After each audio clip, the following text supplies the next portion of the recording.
हे सगळं तर डिटेल आपण सांगून दिलं. पण जसं आपण म्हटलं, की ह्या कोर्ससाठी म्हणजे आता ऑनलाईन, ऑफलाईन सगळे चालू आहेत कोर्सेस आणि डिग्रीचे पण आता पी-जी वगैरे करू शकतात त्याच्यामध्ये.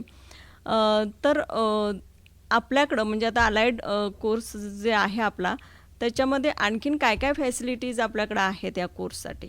फॅसिलिटीज म्हणजे एक म्हणजे इकडे आमचे क्लासरूम्स जे आहेत ते मोठे क्लासरूम्स आहेत. ट्रेंड फॅकल्टी आहे आमच्याकडे. सीनियर टीचर्स आहेत. ट्युटर, डेमॉन्स्ट्रेटर लेवलचे पण आहेत. सगळे ऑल ग्रेड्स ऑफ फॅकल्टी इकडे आमच्याकडे आहे. Apart from that our biggest strength is like I said आमची जे हेल्थ फॅसिलिटी आहे इकडे म्हणजे दवाखाना जो आहे KLE प्रभाकर कोरे हॉस्पिटल खूप मोठं हॉस्पिटल आहे. तिकडे खूप पेशंट येतात. प्रत्येका डिपार्टमेंटमध्ये खूप पेशंट येतात. त्यामुळे मुलांना खूप आम्ही ऑपॉर्च्युनिटीज देतो शिकायला. म्हणजे पेशंटशी बोलायचं कसं, ते सगळे मशीन्स कशी ऑपरेट करायचे, त्यांना खूप प्रॅक्टिस मिळतं इकडे. आणि एक्स्ट्रा करिक्युलर ॲक्टिव्हिटीजला पण खूप मोठा आमचा कन्व्हेन्शन सेंटर म्हणून आहे. तर तिकडे 3 मोठे मोठे हॉल आहेत. त्या हॉल्समध्ये ते परफॉर्मन्स देऊ शकतात. आमचा इकडे स्कूल ऑफ म्युझिक आहे. तिकडे सर्टिफिकेट कोर्सेस चालवतात. म्हणजे क्लास संपल्यानंतर तुम्हाला जर वाटलं की संध्याकाळ एक थोडा वेळ म्युझिक स्कूलला मला जॉईन करायचं आहे कोणता तरी सर्टिफिकेट कोर्स, तर ते तुम्ही जॉईन करू शकता. आणि ऑफकोर्स ज्या स्टुडंट्सना ॲडजस्टमेंट प्रॉब्लेम्स वगैरे असतात, इकडे आमच्याकडे फुल टाईम काउन्सिलिंग फॅसिलिटीज पण आहेत. काउन्सिलर आहेत, ट्रेंड सायकॉलॉजिस्ट आहेत. हे सगळे म्हणजे ह्या सगळ्या सुविधा आहेत इकडे. सो स्टुडंट्सना काही प्रॉब्लेम होत नाही. आणि इकडे तुम्ही म्हणजे मेंबरशिप फीज देऊन तुम्ही जिम जॉईन करायचं आहे तर जिम जॉईन करू शकता. स्विमिंग पूल, ऑलिम्पिक साईज स्विमिंग पूल आहे. आणि हॉस्टेल फॅसिलिटीज पण खूप चांगल्या आहेत. हॉस्टेलमध्ये मेस फॅसिलिटी आहे, सगळं आहे. म्हणजे एका कॅम्पसमध्ये तुम्हाला जे काय पाहिजे ते सगळं मिळेल तुम्हाला. एक कॉलर जॉईन झालेत. हॅलो. हॅलो. हां, नमस्कार. आपलं नाव? माझं नाव प्रवीण आहे. हां सर, आपला प्रश्न विचारा. हा, ऍक्च्युली आता जे 10वी नंतर मुलं असतात म्हणजे किंवा 10वी पासआउट झाल्यानंतर त्यांचा 2च प्रश्न असतो की पुढे करायचं काय, कॉमर्स लाईन घ्यायचं काय किंवा अदर दॅन सायन्स दुसरं म्हणजे आर्ट्स आणि कॉमर्स आणि सायन्स आहे. आता सायन्स झाल्यानंतर काय करायचं आहे? आता जे नीट वर क्लिअर केलं तर ठीक आहे, डॉक्टरसाठी होऊ शकतं, पण 10% जे अशी मुलं असतात ते क्वालिफाय होतात, पण बाकीचे जे 90% असतात एक तर ते BSc ला जातील किंवा अलाइड कोर्सेस फारशा पोरांना किंवा पेरेंट्सना माहित नाहीये. मग आता मुलांना आपण सांगायचं कसं की हा हे पण तू कोर्स करू शकतोस म्हणून, किंवा त्याच्यावर थोडा तुम्ही ज्यादा माहिती दिली तर आपल्याला बरं पडेल. सो दॅट की जे पेरेंट्स असतात त्यांना पण अवेअरनेस राहील की हा हे असे पण कोर्सेस आहेत अदर देन डॉक्टरेट सोडून, तिथे ते पोरं करू शकतात किंवा आपल्या करिअर पुढे चढू शकतात मेडिकल फील्डमध्ये. सर, माहिती द्यायला मी म्हटलं प्रत्येका कोर्सची मला इकडे माहिती एका वेळेला देणं हे शक्य नाही आहे का, म्हणजे खूप कोर्सेस आहेत. मी जसं म्हटलं माहिती तुम्ही आमच्या वेबसाईटवर जा. वेबसाईटवर तुम्हाला सगळी माहिती मिळेल डिटेल्ड, का म्हणजे एवढे कोर्सेस आहेत आमचे की प्रत्येका कोर्सची माहिती देणं मला शक्य नाही आहे. तुम्ही जर म्हणजे हा कार्यक्रम आधीपासून जर ऐकला असेल तर तुम्हाला कार्डिॲक केअर, आता परफ्युजन टेक्नॉलॉजी फॉर एक्झाम्पल, आता परफ्युजन टेक्नॉलॉजी खूप जणांना माहिती नसतं की ते जॉईन करतात पण त्यांना माहिती नसतं की एक्झॅक्टली काय. आता परफ्युजन टेक्नॉलॉजी म्हणजे कार्डिॲक OT सेटअप असतं, म्हणजे हार्टवर ऑपरेशन करतात काही डॉक्टर, तर त्यावेळेला हार्टला जिवंत ठेवायला एक मशीनला कनेक्ट करतात, तर त्याला हार्ट लंग मशीन म्हणतात. तर ही मशीन चालवायला स्पेशलिस्ट लागतात, त्यांना परफ्युजनिस्ट म्हणतात. सो हा परफ्युजन टेक्नॉलॉजीचा कोर्स आहे. आणि जसं मी म्हटलं रेडिओथेरपी म्हणजे तुम्ही ऐकलं असेल की कॅन्सरचे मरीज जे असतात त्यांना करंट देतात, रेडिएशन देतात, तर हे रेडिएशन देणारे डॉक्टर असतात. तर रेडिएशन मशीन चालवायला टेक्नॉलॉजिस्ट लागतात, त्याला आम्ही रेडिओथेरपिस्ट म्हणतो. आता तुम्ही काही हॉस्पिटल्समध्ये गेला असेल तर तुम्हाला एक्सरे तुमच्या काढण्याकरता किंवा पेशंटला सपोज आता डोक्याला मार लागला आहे, ॲक्सिडेंट झाला आहे पेशंटचा, आणि ते म्हणतात की तुम्ही CT स्कॅन करावं लागणार पेशंटचं, तर CT मशीन चालवायला टेक्निशियन असतात, त्याला रेडिओलॉजी टेक्निशियन म्हणतो.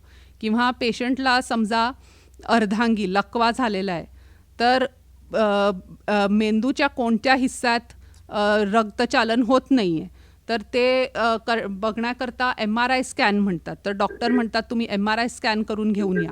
तर MRI मशीन चालवायला पण आम्हाला स्पेशल काही माणसं, ट्रेंड माणसं लागतात. त्याला आम्ही म्हणतो रेडिओलॉजी टेक्निशियन.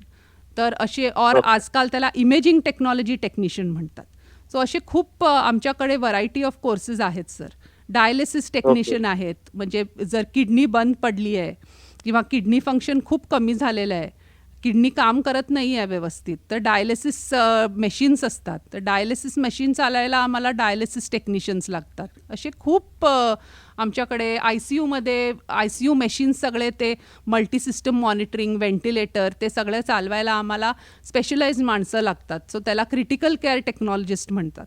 सो असे खूप कोर्सेस आहेत आणि प्रत्येका कोर्सला डिमांड आहेच. का म्हणजे तुम्ही पाहिलं असणार आता काही वर्षात खूप नवीन नवीन कॉलेजेस, म्हणजे मेडिकल कॉलेजला कनेक्ट झालेले हॉस्पिटल्स, कॉर्पोरेट हॉस्पिटल्स, इवन खेडेगावात तुम्ही पाहिलं असणार की कितीतरी हॉस्पिटल्स आलेत. तर प्रत्येका ह्या हॉस्पिटलमध्ये ही टेक्निशियन मुलं लागतात ते सगळे मशीन्स चालवायला.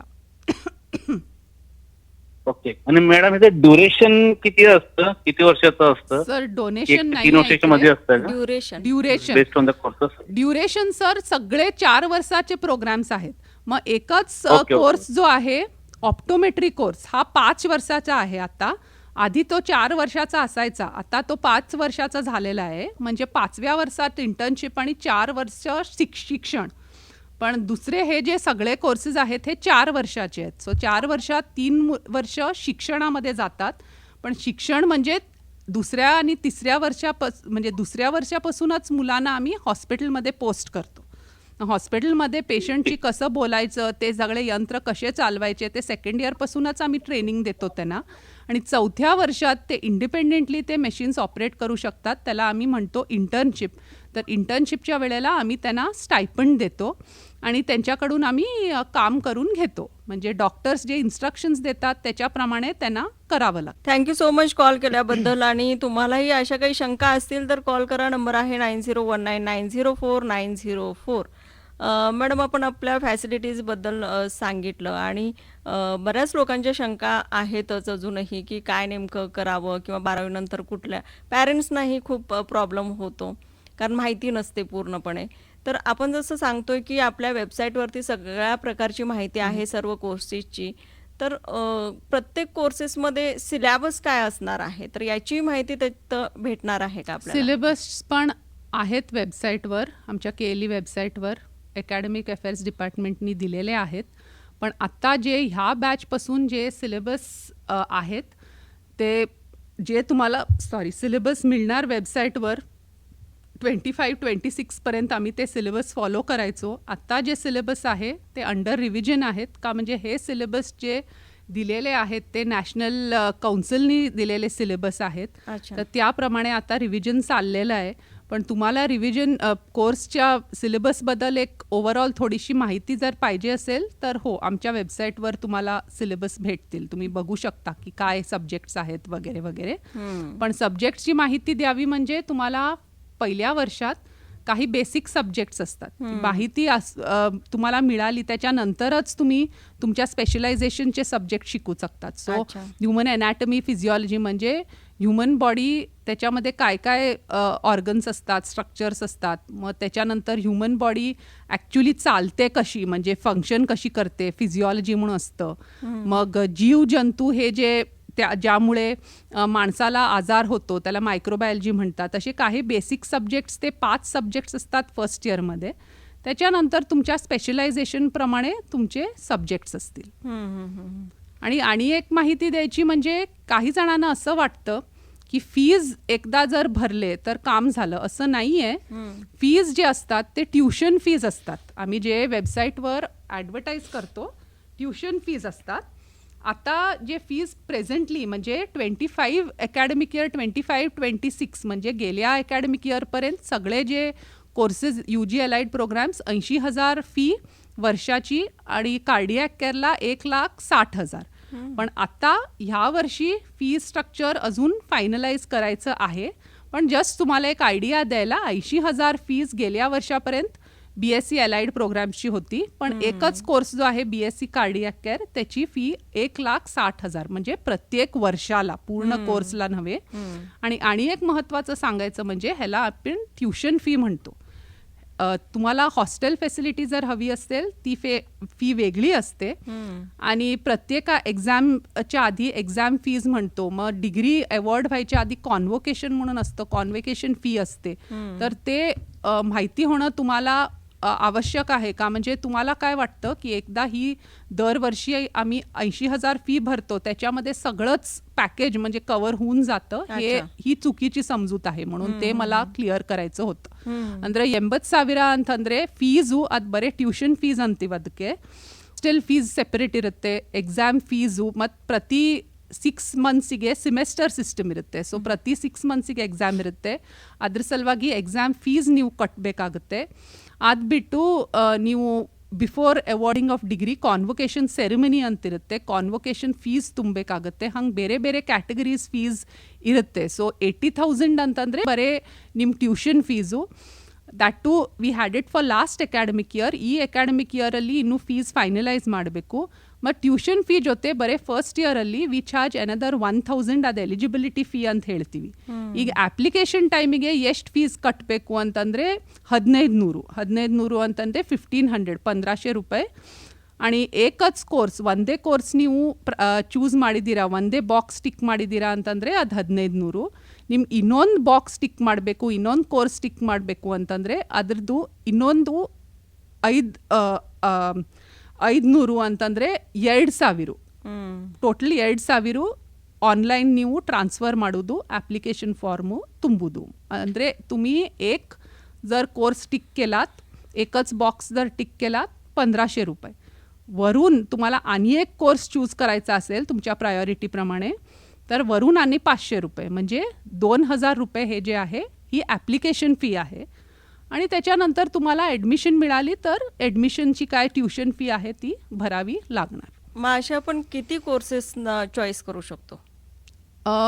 ॲट अ टाईम मला वाटतं 2, म्हणजे फर्स्ट तुमची जे चॉईस आहे आणि सेकंड चॉईस, असं. हां, 2 बॉक्सेस तुम्ही टिक करू शकता. पण जसं मी म्हटलं, ॲप्लिकेशन फॉर्म भरायच्या आधी ॲप्लिकेशन फॉर्मची सगळी माहिती वेबसाईटवर दिली जाणार. म्हणून काही माणसं अशी करतात, विचार न करता ॲप्लिकेशन फॉर्म लवकर भरतात. असं नका करू. आधी माहिती वाचा, त्याच्यानंतरच ॲप्लिकेशन फॉर्म भरा. याच्या व्यतिरिक्त काही लोकांना वेबसाईट हँडल करणं जमत नसेल आणि अशा लोकांसाठी काही कॉन्टॅक्ट नंबर वगैरे तुम्हाला जर एक म्हणजे तुम्हाला प्रत्यक्ष युनिव्हर्सिटीला जर यायचं असेल तर आमची युनिव्हर्सिटी तुम्हाला माहिती आहे, Jawaharlal Nehru Medical College campus Nehrunagar बेळगावला आमची युनिव्हर्सिटी आहे ग्राउंड फ्लोअरवर. तुम्ही येऊन तिकडे ॲडमिशन सेक्शनमध्ये माहिती घेऊ शकता तुम्हाला जर प्रत्यक्ष यायचं असेल तर. जर तुम्हाला म्हणजे कॉल करून विचारायचं असेल तर लँडलाईन नंबर आहे 0831 कोड आहे 2444444. ह्या लँडलाईनवर तुम्ही कॉल करू शकता. पण इम्पॉर्टंट हे आहे की तुम्हाला टायमिंग्स पण माहिती असायला पाहिजेत युनिव्हर्सिटीचे.